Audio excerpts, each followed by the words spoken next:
Welcome to BYU Sports Nation, presented by the BYU Store, official outfitter of BYU fans everywhere. I am Jarom Jordan. Welcome to the program. It is Thursday, October 12th.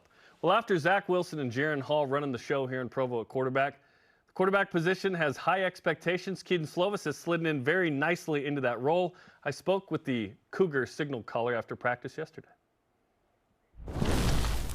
All right, it's TCU week, but you had a bye week. Did you get a chance to relax a little bit? Yeah, got a chance to relax. Still want to train, and even when you have the days off, you kind of miss being back here. But it was good to get away for a bit, get a jump start on TCU, and again, good to be back. Before the interview, you said you went and trained with John Beck? Yeah, I did. Just got one day in. Didn't want to go like 4 or 5 days without throwing, so got a throwing in the midway point, and feel pretty good coming back. Obviously, that's been one of the biggest connective tissues between you and BYU, but what is he still kind of teaching you, and what are you still working on that you apply? At this point in the season, honestly, it's just staying sharp and working on the throws that, you kind of worked on in the summer, or maybe something's come up in practice, maybe an in-cut this way or an out-cut this way. Let's work on those, maybe some off-platform stuff. At this point in the season, though, again, it was pretty short workout, like 50 throws, but it's nice having him to really talk through the offense and even work on some more niche things that you wouldn't get to in a practice environment. So I said, did you do anything fun? And you were like, yes, I threw a football. What other fun things did you do? Yeah, I got to go to the beach, hung out with Isaac for a bit. Yeah, it was fun. Got to experience, just warm weather, and it's raining today, so get out to the beach and get some sun. Wasn't too bad, but yeah, again, miss being back here. I'm crazy, I guess. I was going to say, you deserve a little relaxation, right? But the bye comes at a nice time. It's 5 weeks in. BYU's 4-1. Obviously, the offense, like the yardage, you want more and points and more. But you guys have been super opportunistic. How would you evaluate kind of what the offense has been through 5 games? Yeah, we haven't reached our potential yet, but we've done a lot of good things in spurts. We just want to be more consistent.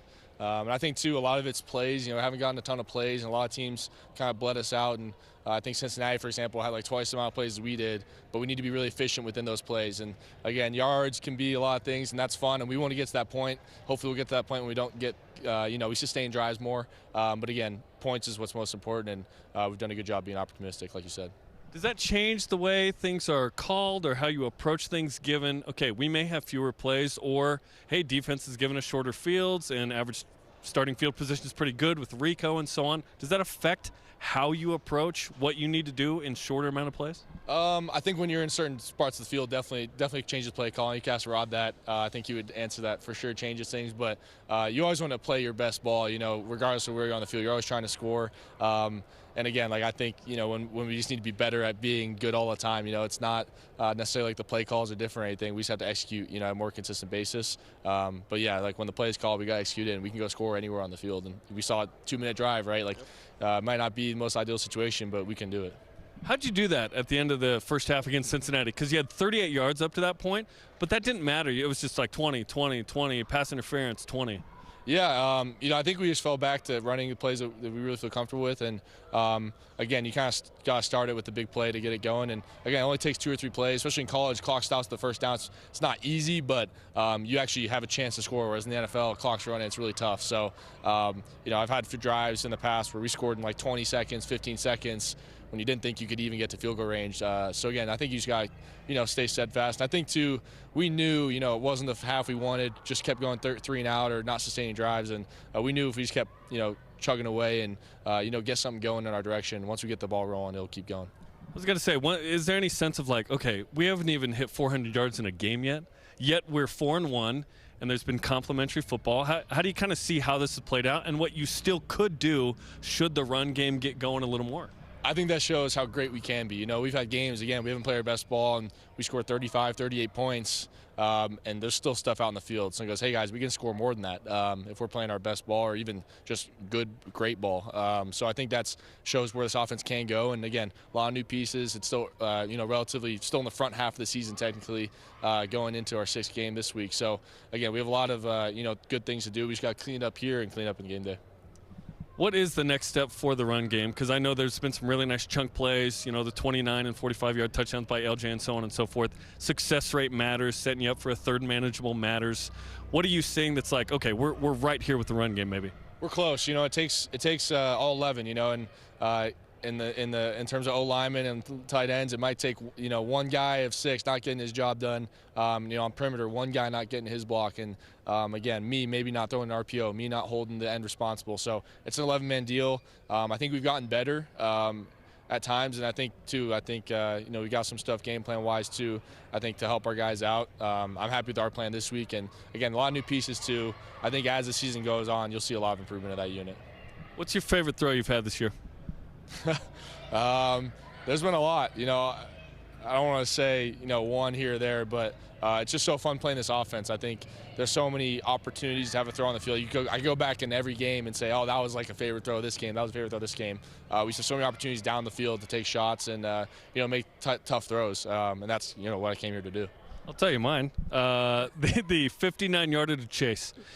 One, because it's not for Chase. But two, the way you avoided the rush, and we're hit in the face, not called, and Keanu gets PI'd, not called, yet it's a touchdown. That's one of the best plays of the year. What'd you think? I like it. It's a little bit more luck than skill, so I can't say it's my favorite play. But, yeah, it was a good play for us. And, sometimes, luck works your way, and it was nice to kind of catch a break there. The sidestep of the rush was pretty good. No, I appreciate that. I appreciate that. Really nice. Do you always wear a headband in practice? Because I looked over, I was like, is that Zach Wilson? No, it was Kedon Slovis. I do. I sometimes wear in the game.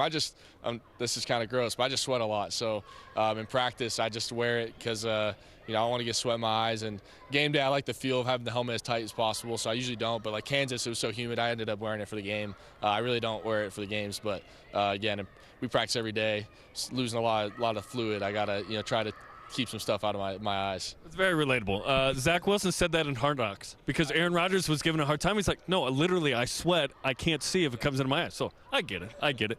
Okay, let's talk TCU. Another big challenge. Obviously, a team coming off 2 losses, but a ton of talent there. What do you see from the Horned Frogs, and what is the challenge going to Fort Worth this weekend? Yeah, they're a really talented team. Obviously, playing the national championship last year, a lot of good players, and done a lot of good stuff on tape too. I think the biggest challenge for us is this first time really seeing that 3-3-5, different kind of defense than we're used to playing. So I got some game plan stuff for that, but also changes just the way we run some of our core plays. So I think just understand that it's a big week and nice time for the bye too to really get acquainted with that defense and get more and more comfortable with what we'll see Saturday. I think people have been so comfortable with what you've done so far. They almost haven't noticed how kind of efficient and good you've been, especially coming off of 2 drafted quarterbacks. You've been in 2 different P5 conferences and teams. How have you sort of settled into guiding this offense into new territory of we're in a conference, we're playing P5s every week? How comfortable have you felt in sort of, all right, let's go, this is not bigger than us right now? Yeah, I think, I think just the confidence of guys hasn't been hard. I think guys feel like, okay, now we have this goal in mind, and we see where guys in the conference are at, and we feel like we fit in just fine, and every Saturday, in the Big 12 especially, any given Saturday, anything can happen, and I think guys, feel comfortable going in with that mindset of, let's bet on us and give ourselves the best opportunity to go win. And again, it's been easy. Again, message from top down. I think Kalani and A-Rod talked, and Jay Hill talked about being at Utah during that transition of moving to a conference. So I think they really laid the foundation for us to have success. And again, I think for us, week in, week out, just to refocus and kind of maintain motivation for every week and every game. You had been to, obviously, playing at LaVell Stadium, played BYU, and going out on the road. Have you been surprised at all by how much Cougar Nation shows up? Because this week, TCU tried to freeze out BYU fans, but StubHub going to hook them Cougar fans up.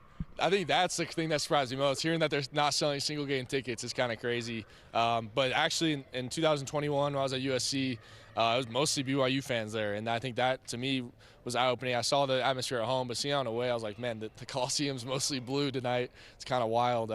So I think I expected it, but still, impressed me every time. We go to Kansas, we have a huge section. Arkansas, you have a huge blue stripe in the middle of the stadium. So it's awesome to have the support there. It feels like every away game, we're in a hostile environment, but we have a lot of support there as well.